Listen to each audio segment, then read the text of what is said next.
Morning student. आज हम पढ़ेंगे चैप्टर 5 एनसीईआरटी केमिस्ट्री का जो चैप्टर 5 है वो आज पढ़ेंगे। चैप्टर 4 तक आपको करवा दिया गया है और चैप्टर 5 का नाम है पृष्ठ रसायन। पृष्ठ रसायन को इंग्लिश में बोलते हैं सरफेस केमिस्ट्री। तो आज इसका पार्ट 1 पढ़ेंगे। तो चलिए पार्ट 1 को हम पढ़ते हैं। पार्ट 1 में पहले हम कुछ डिफिनीशन पढ़ेंगे और इसमें सवाल नहीं है इस चैप्टर पे, तो इसमें कोई भी न्यूमेरिकल आपको नहीं मिलेगा, इसमें केवल थ्योरी है वो आप। यहाँ पर जो है पहले टॉपिक की अगर बात करते हैं तो पहला टॉपिक है अधिशोषण। ठीक है, अधिशोषण को इंग्लिश होती है वो होती है एडजॉर्प्शन। ठीक है, और यहीं पे अगर अवशोषण की बात कर लेते हैं, ठीक है, अवशोषण और अधिशोषण जो होते हैं वो एक दूसरे से संबंधित होते हैं। ठीक है, अवशोषण की अगर बात करते हैं तो यहाँ पे डी की जगह हम बस बी हो जाता है, एब्जॉर्प्शन। ठीक है, इस तरह से हो जाता है। दोनों में फर्क थोड़ा सा ही होता है, इसमें बी का ही और इसमें डी का। हिंदी में बोलें तो अधिशोषण और इसमें होता है तो अवशोषण। ठीक है, अधिशोषण और अवशोषण दोनों से संबंधित होते हैं, लेकिन दोनों में थोड़ा सा अंतर होता है। जरा उसको पहले समझ लेते हैं। अवशोषण की डिफिनीशन भी हम पढ़ेंगे। पहले हम आपको एक फिगर से आपको समझा देते हैं तो क्या होता है अधिशोषण और क्या होता है अवशोषण। ठीक है, तो चलिए यहाँ पे बात करते हैं। ये देख लीजिए, यहाँ पे मान लिया एक ये इस तरह का पात्र है। एक मिनट, कोई और हल्का कलर लेते हैं।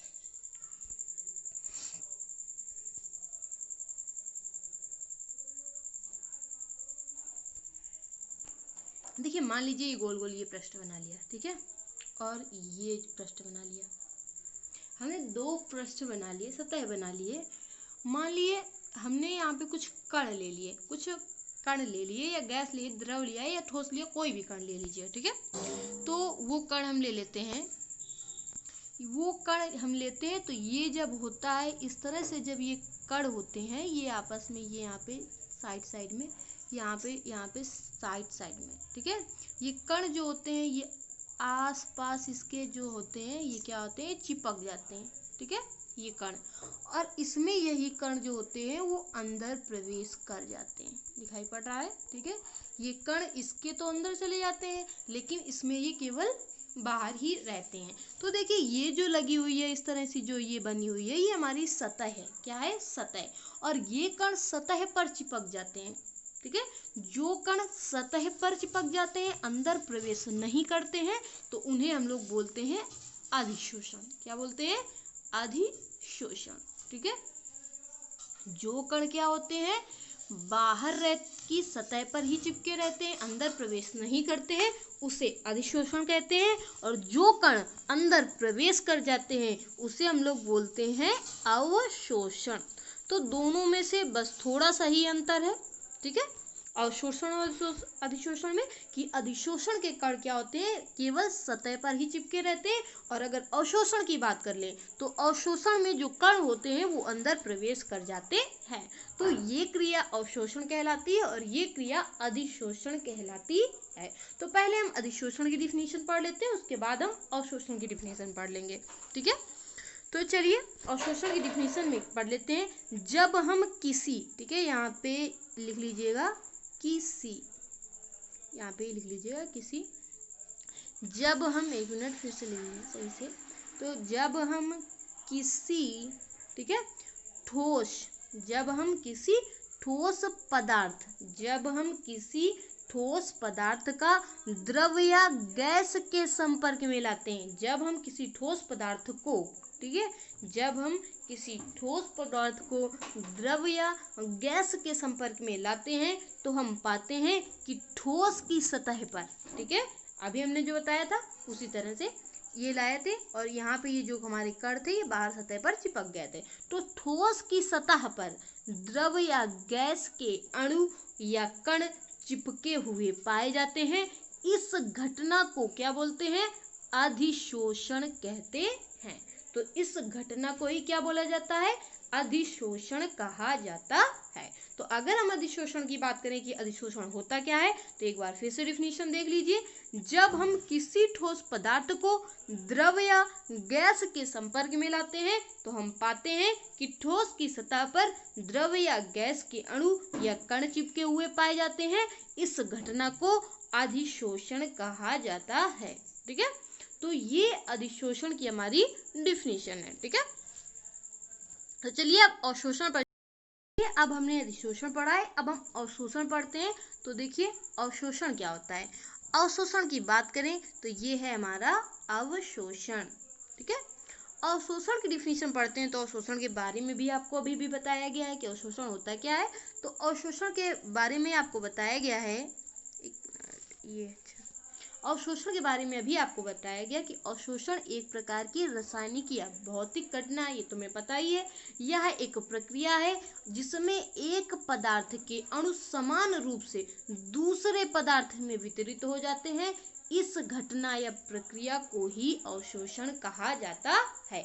देखिए एक ये ठोस पदार्थ हमने अभी बताया था, और हमने मान लिया कि गैस के कुछ कण हैं, तो ये अंदर चले गए पूरे। ठीक है, तो मतलब कि ये जो मात्रा है उस पदार्थ की वो अंदर जाके पूरे में फैल गई, और जब पूरे में फैल जाते हैं वे कण, मतलब तो उसको उनके हम लोग क्या बोलते हैं, अवशोषण बोलते हैं। क्या बोलते हैं, अवशोषण। चाहे इस तरह से समझ लीजिए, इस तरह से जो होता है, तो ये जो बाहरी इसका परत होती है इसे सतह बोलते हैं, जो बाहरी परत, और ये जो अंदर का भाग होता है इसे बोलते हैं स्थूल भाग। कैसा बोलते हैं, स्थूल भाग। तो जब ये कण स्थूल भाग में पहुंच जाते हैं और सब में पूरे मिल जाते हैं, उसे हम लोग अवशोषण कहते हैं। अधिशोषण अभी बताया गया कि जो कण सतह पर केवल बाहर ही रहते हैं, सतह पर चिपके रहते हैं, उन्हें अधिशोषण कहा जाता है। तो अधिशोषण की डिफिनीशन अभी हमने पढ़ ली है। अवशोषण में अभी आपको बताया कि अवशोषण की क्रिया में क्या होती है कि जो पदार्थ होते हैं वो समान रूप से पूरे उसमें वितरित हो जाते हैं, तो ये कंडीशन अवशोषण कहलाती है। एक तरह से अवशोषण को आप और समझ सकते हैं, जैसे मान लीजिए पानी है और पानी में हम शक्कर को मिला दें। ठीक है, क्या करें, हम पानी में शक्कर को मिला देते हैं। जब पानी में हम शक्कर को मिलाएंगे तो वो पूरी तरह से मिल जाएगी, और जब पूरी तरह से मिल जाएगी तो इसका मतलब वो क्या कहलाएगा, अवशोषण कहलाएगा। क्या कहलाएगा, अवशोषण। एक तरह से और हम मान सकते हैं कि जब हम डस्टर लेते हैं और डस्टर में वो जो ब्लैक जब हम साफ करते हैं तो ब्लैक ब्लैक हो जाता है, और हम पानी लेते हैं, उस डस्टर के जो ब्लैक हिस्से का है, ब्लैक हिस्सा है, वो हम इस पानी में डाल देते हैं, तो हमारा पानी भी पूरा ब्लैक ब्लैक हो जाता है। और ये क्रिया ही क्या कहलाती है, अवशोषण। तो कई तरीके से हम अवशोषण को समझ सकते हैं। मेन बात ये है कि किसी एक पदार्थ का दूसरे पदार्थ में मिल जाना ही क्या कहलाता है, अवशोषण। ठीक है, तो अवशोषण आपको पता चल गया। अब हम अब पढ़ेंगे अधिशोष क्या होता है, अधिशोषक क्या होता है। इस तरह से आगे पढ़ते हैं, और अधिशोषण के प्रकार कितने होते हैं वो पढ़ते हैं, अधिशोषण कितने प्रकार के होते हैं उनके बारे में पढ़ते हैं। तो चलिए आगे चलते हैं। देखिए हमने अभी पढ़ा अधिशोषण क्या होता है, अवशोषण क्या होता है, वो हमने पढ़ लिया। अब हम पढ़ लेते हैं थोड़ा सा कि अधिशोष क्या होता है, अधिशोषक क्या होता है। ठीक है, इस तरह से पढ़ लेते हैं। तो देखिए यहाँ पे हमने स्टार लगाया, मतलब नोट है ये, तो स्टार लगा के हमने लिखा हुआ है थ्योरी को। जो कण या अणु ठोस की सतह पर चिपकते हैं, जो कण या अणु ठोस की सतह पर तो चिपकते हैं, जैसे ये ठोस है और ये इसकी बाहरी सतह है। ठीक है, इस पर ये कण चिपके हैं। एक मिनट लीजिए, देखिए जैसे ये ठोस है हमारा, और ये ठोस है हमारा, और इस पर जो कण चिपके हैं वो इस तरह से ये चिपके हैं साइड पे। मान लीजिए साइड पे ये सतह है, इसकी बाहरी जो ये होती है सतह, इस पे चिपके हुए हैं। तो जो ठोस की सतह पे जो कण चिपकते हैं या निक्षेपित होते हैं, उन्हें ही हम लोग क्या, जो ये कण चिपकते हैं, ठीक है, जैसे मान लिया गैस की अगर हम बात करें तो हाइड्रोजन गैस हो गई, ऑक्सीजन गैस हो गई, ये जाके यहाँ पे चिपकी हुई है बाहर। ठीक है, अगर ये चिपकी हुई है तो इसको ही हम लोग क्या बोलते हैं, अधिशोष कहते हैं। क्या कहते हैं, अधिशोष। और ये कण जिस ठोस की सतह पर चिपकते हैं, तो ये जिस ठोस जो किसका ठोस है, मतलब किस धातु का बना हुआ है, और किस लोहे का है कि कापर का है, किस तरह से है, तो किस सतह पर चिपकते हैं उसको हम लोग अधिशोषक कहते हैं। ठीक है, मतलब ये गैसें गई और ये गैसें किस पे चिपकी हैं, लोहे पर, कापर पर या किसी और धातु पर, जिस पर भी चिपकी है वही कहलाता है अधिशोषक। तो इस तरह से अधिशोषक होता है और ये अधिशोष होता है। हमने अधिशोष्य और अधिशोषक को पढ़ लिया। चलिए आगे देखते हैं थ्योरी क्या है। आगे देखिए, फिर से वही है, दिया है शायद कि जिस सतह पर अधिशोषण की घटना घटित होती है, वही टॉपिक दिया हुआ है। जिस सतह पर अधिशोषण की घटना घटित होती है उसे अधिशोषक कहते हैं, अर्थात वह रासायनिक स्पीसीज या कण अणु जिसका पृष्ठ पर अधिशोषण होता है उसे अधिशोष्य कहते हैं। तो बात वही है जो इधर आपको बताई गई है, वही यहाँ पे, लेकिन थोड़ी सी जो डिफिनीशन है इसकी ये चेंज हो गई है। तो आप चाहें तो इसको लिख सकते हैं और चाहें तो इसे क्या कर सकते हैं, नेग्लेक्ट कर सकते हैं। ठीक है, इसे नहीं लिखना आपको, क्योंकि आपको वही थ्योरी पीछे बताई गई है। ठीक है, तो आप चाहो तो लिख सकते हो, आप चाहो तो इसे क्रॉस भी कर सकते हो। ठीक है, चलिए आगे चलते हैं। अब हम पढ़ लेते हैं, मेन टॉपिक हमारा आ गया अधिशोषण के प्रकार क्या होते हैं। तो अधिशोषण के प्रकार होते कितने हैं उनके बारे में पढ़ेंगे कि वो प्रकार किस तरह से होते हैं। तो अधिशोषण के दो प्रकार होते हैं। देखिए, पहला जो अधिशोषण होता है वो होता है भौतिक अधिशोषण और दूसरा हमारा जो होता है वो रासायनिक अधिशोषण। अब इन दोनों टॉपिक के बारे में हम पढ़ेंगे। तो देखिए, भौतिक अधिशोषण क्या होता है।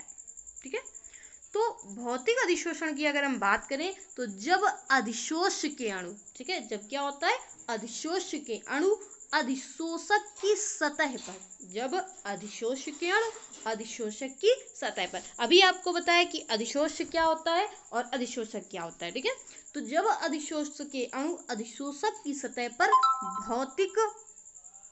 भौतिक बलों जैसे वांडर वाल्स बल आदि द्वारा बंधे हुए हों तो ऐसी अधिशोषण को भौतिक अधिशोषण कहते हैं। कह रहा, जब अधिशोष्य के अणु और अधिशोषक की सतह पर भौतिक बलों जैसे वांडर वाल्स बल आदि द्वारा बंधे हुए हों तो ऐसी अधिशोषण को भौतिक अधिशोषण कहते हैं। इस अधिशोषण की घटना में अधिशोष पदार्थ को आसानी से अधिशोषक के पृष्ठ या सतह से हटाया जा सकता है। अगर हम चाहें तो अधिशोष पदार्थ को आसानी से अधिशोषक के पृष्ठ से हटा सकते हैं, क्योंकि वांडर वाल्स बल, ठीक है, वांडर वाल्स बल, ठीक है, ये आधा ना यहाँ पे बनता है। वांडर वाल्स बल बहुत ही कमजोर बल होते हैं, इसलिए थोड़ा सा ताप देने पर अधिशोष पदार्थ के कण अधिशोषक से हटना शुरू हो जाते हैं। तो ये था हमारा भौतिक अधिशोषण। अब हम पढ़ लेते हैं रासायनिक अधिशोषण क्या होता है। तो जरा देख लिए रासायनिक अधिशोषण क्या होता है। रासायनिक अधिशोषण की बात करते हैं तो जब अधिशोषक के कण अधिशोषक की पृष्ठ या सतह पर रासायनिक बंधों द्वारा, किसके बंधों द्वारा, वहां पे वांडर वाल्स बल काम कर रहा था, यहाँ पे काम कर रहा है रासायनिक बंध, रासायनिक बंधों द्वारा बंधे रहते हैं, ऐसी अधिशोषण को रासायनिक अधिशोषण कहते हैं। यहाँ अधिशोष के कण अधिशोषक की सतह पर आयनिक बंध सहसंयोजक बंधों द्वारा बंधे रहते हैं और जिन्हें आसानी से क्या किया जाता है, अलग नहीं किया जा सकता है। अतः यह अधिशोषण तुलनात्मक अधिक स्थायी भी होता है। ठीक है, तो ये हो गया। अब देखिए हम इसको फिर से, यही हमने आपको पीछे समझाया था यही चीज। अब देखिए यहाँ पे चित्र के माध्यम से भी समझ लेते हैं। तो देख लीजिए, वही अधिशोषण और अवशोषण। तो हमने आपको बताया था कि अधिशोषण क्या होता है कि जो कण, जैसे हमने कोई ठोस पदार्थ लिया है, उसमें कोई द्रव हो या गैस हो, कोई भी पदार्थ जो है वो केवल ये सतह बाहर जो है, ये सतह पर चिपक जाए। तो देखिए ये रेड कलर से है जो हमारा, ये हमारा क्या है, ये कण ही है जो चिपका हुआ है।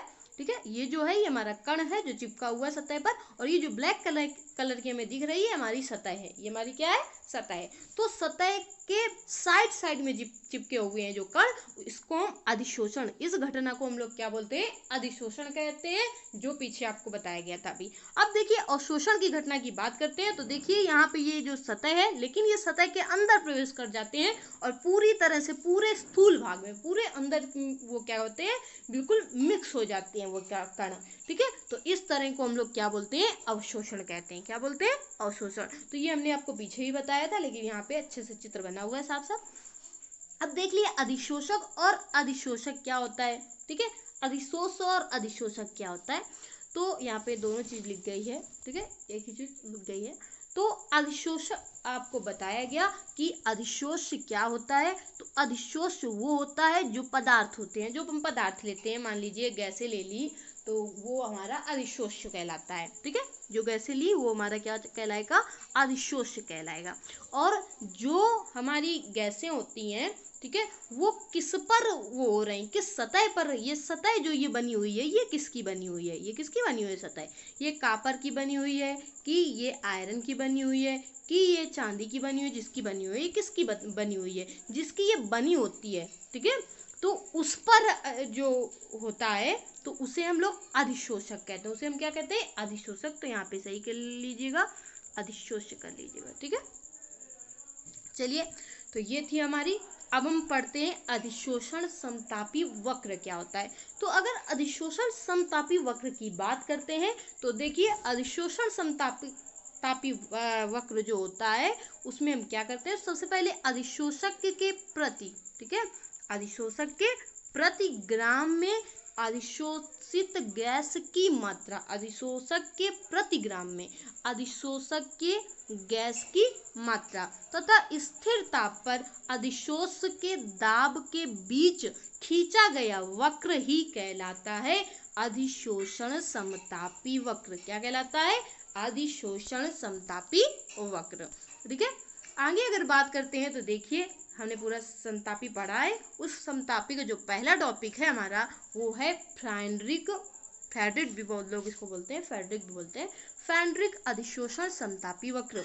अगर हम इसकी बात करते हैं तो ये वैज्ञानिक फ्रेडरिक ने 1919 में ठोस अधिशोषक के इकाई द्रव्यमान द्वारा एक निश्चित ताप पर अधिशोषित गैस की मात्रा एवं दाब के मध्य एक प्रयोग पर आधारित संबंध दिया था। हमारे वैज्ञानिक थे फ्रेडरिक, ठीक है, फ्रेडरिक, बहुत लोग इसको फ्रेडरिक भी बोलते हैं। फ्रेडरिक ने सन 1909 में ठोस अधिशोषक के इकाई द्रव्यमान द्वारा एक निश्चित ताप पर, ठीक है, टेम्परेचर जो था वो निश्चित था, अधिशोषित गैस की मात्रा एवं दाब के मध्य एक प्रयोग पर आधारित संबंध दिया और इस संबंध को निम्नलिखित समीकरण द्वारा व्यक्त किया जाता है। तो वो समीकरण क्या है, देखिए यहाँ पे, तो देखिए जहाँ वो समीकरण, एक मिनट, समीकरण क्या है वो देख लीजिए, ये मेन है। तो देख लीजिए, समीकरण जो हमारा है वो है x/m बराबर kp, ठीक है, kp, और यहाँ पे जो लिखा हुआ है ऊपर 1 की पावर n, ठीक है। तो ये सूत्र है, ये हमारा क्या है, सूत्र है, फ्रेडरिक अधिशोषण समतापी वक्र का संबंध बताता है ये हमारा गैस की मात्रा और दाब के मध्य, ठीक है। तो एक वक्र है ये, ठीक है, एक मतलब सूत्र है। अब देखिए यहाँ पे बात करते हैं, यहाँ पे x क्या है उसकी बात करते हैं, m क्या है उसकी बात करते हैं, p क्या है वो बात करते हैं। तो देखिए जहाँ x है वो अधिशोषक के यम द्रव्यमान द्वारा p दाब पर अधिशोषित गैस का द्रव्यमान है। जो x है वो अधिशोषक के यम द्रव्यमान द्वारा p दाब पर अधिशोषित गैस का द्रव्यमान है। अगर यहाँ पे k एवं n की बात करते हैं तो ये दोनों स्थिरांक हैं जो कि किसी निश्चित ताप पर अधिशोषक एवं गैस की प्रकृति पर निर्भर करते हैं। संबंध को समानता एक वक्र के रूप में निरूपित किया जाता है जिन्हें अधिशोषक के प्रति ग्राम द्वारा अधिशोषित गैस का द्रव्यमान दाब के विपरीत आलेखित किया जाता है। तो हमारा जो सूत्र है वो क्या है, आपने पढ़ लिया है, हमारा सूत्र जो है x/m के p की पावर 1/, ये केवल p के ऊपर लगा हुआ है, ठीक है, इस तरह से ये सूत्र को लिख लीजिएगा। यही हमारा फ्रेडरिक जो समीकरण दिखाते हैं, संबंध दिखाते हैं। आगे देखिए बात करते हैं, तो हमने अभी कहाँ तक पढ़ा था। तो देखिए, संबंध को समानता एक वक्र के रूप में निरूपित किया जाता है जिसमें अधिशोषक के प्रति ग्राम द्वारा अधिशोषित गैस का द्रव्यमान दाब के विपरीत आलेखित किया जाता है। ये वक्र व्यक्त करते हैं कि एक निश्चित दाब पर ताप बढ़ाने से भौतिक अधिशोषण तो घटता है, लेकिन ये वक्र उच्च दाब पर सदैव संतृप्तता की ओर बढ़ते प्रतीत होते हैं, ठीक है। ये हमारी थी फ्रेडरिक। ठीक है। अब इसके हम चित्र की बात कर लेते हैं। देख लीजिए इस तरह से इसका जो चित्र बना हुआ है, फिगर बना हुआ है, ये देख लीजिए।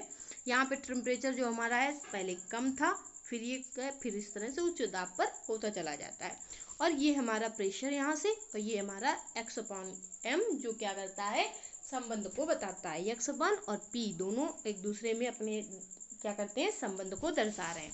ठीक है, तो ये इसका फिगर है फेडरिक अधिशोषण समतापी वक्र का। तो इसे बना लीजिए, ये अधिशोषण समतापी वक्र का है फिगर, इसे बना लीजिएगा। अब देख लीजिए, हम अगर समीकरण 1 जो हमने पीछे दिया है उसका लघुगणक ले लें। जब लघुगणक लेंगे तो इस तरह से बन जाएगा log x की पावर m बराबर log के और 1/n आगे आ जाता है, जो आपको पीछे सूत्र में पढ़ाया गया था 4th वाले चैप्टर में। तो 1/n आगे आ जाएगा और आ जाएगा log p। इसे समीकरण नंबर हम 2 बना लेंगे, उसे समीकरण हमने 1 बनाया था। ठीक है, अब देखिए यहाँ पे लिख देते हैं कि फेडरिक समतापी वक्र की वैधता आलेख में log x/m को y अक्ष कोटि और log p को x अक्ष पर लेकर प्रमाणित की जा सकती है। यदि यह एक सीधी रेखा आती है तो फेडरिक वक्र प्रमाणित है, अन्यथा नहीं। अगर मतलब इसमें जो सीधी रेखा आई इन दोनों को लेकर, तो इसका मतलब फेडरिक वक्र है जो प्रमाणित है, अन्यथा नहीं है।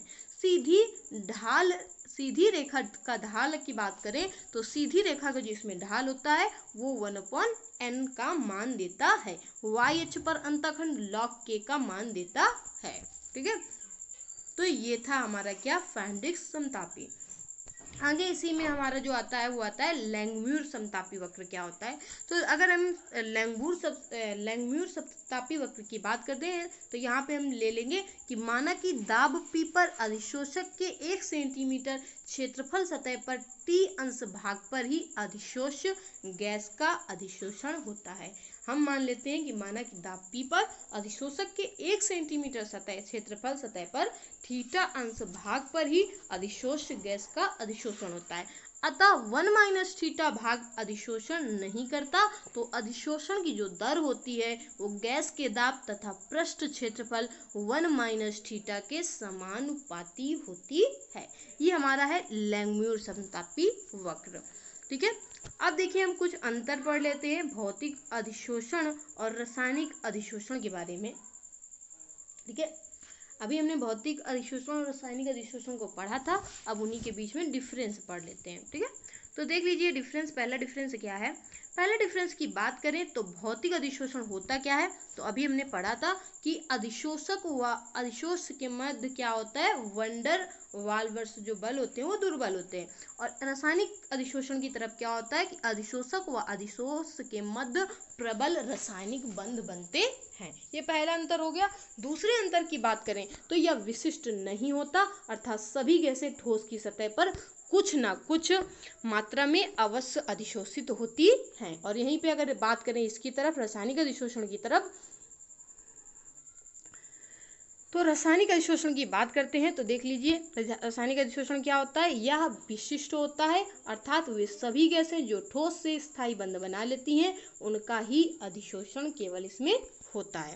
ठीक है, अब चले हम तीसरे नंबर की बात करते हैं। तीसरे नंबर देख लीजिए कि जो भौतिक अधिशोषण है वो एक उत्क्रमणीय होता है, उत्क्रमणीय अधिशोषण है, और रासायनिक अधिशोषण है वो क्या होता है, अनुत्क्रमणीय अधिशोषण होता है। यहाँ पे अगर 4th नंबर की बात कर लेते हैं दोनों में अंतर की, तो देख लीजिए कम संक्रियण ऊर्जा की आवश्यकता होती है भौतिक अधिशोषण को, रासायनिक अधिशोषण में अधिक संक्रियण ऊर्जा की आवश्यकता होती है। अगर 5 नंबर की बात कर लेते हैं तो अधिशोषण ऊर्जा का मान जो होता है वो 20 से 40 किलो जूल प्रति मोल होता है, और यहीं पे अधिशोषण ऊर्जा का मान 80 से 240 किलो जूल प्रति मोल होता है। अगर दोनों में डिफरेंस की 6 नंबर की बात करते हैं तो देखिए इसमें बहु आणविक परत बनती है और इसमें एक आणविक परत बनती है। 7 नंबर की बात कर लेते हैं तो ताप बढ़ाने पर ये भौतिक अधिशोषण कम होता है और ताप बढ़ाने पर ये क्या होता है, रासायनिक अधिशोषण अधिक होता है। अगर यहीं पे 8 नंबर की बात कर लेते हैं दोनों में अंतर की, तो वे गैस जो सरलता से द्रवित होती है उनका अधिशोषण अधिक होता है, ये भौतिक अधिशोषण का होता है। और अगर हमारे यहीं पे रासायनिक अधिशोषण की बात कर लेते हैं तो रासायनिक अधिशोषण में क्या होता है, जो गैसें ठोसों से रासायनिक बंध बना लेती हैं उनका अधिशोषण अधिक होता है। ठीक है, तो ये था दोनों में डिफरेंस। ठीक है, तो चलिए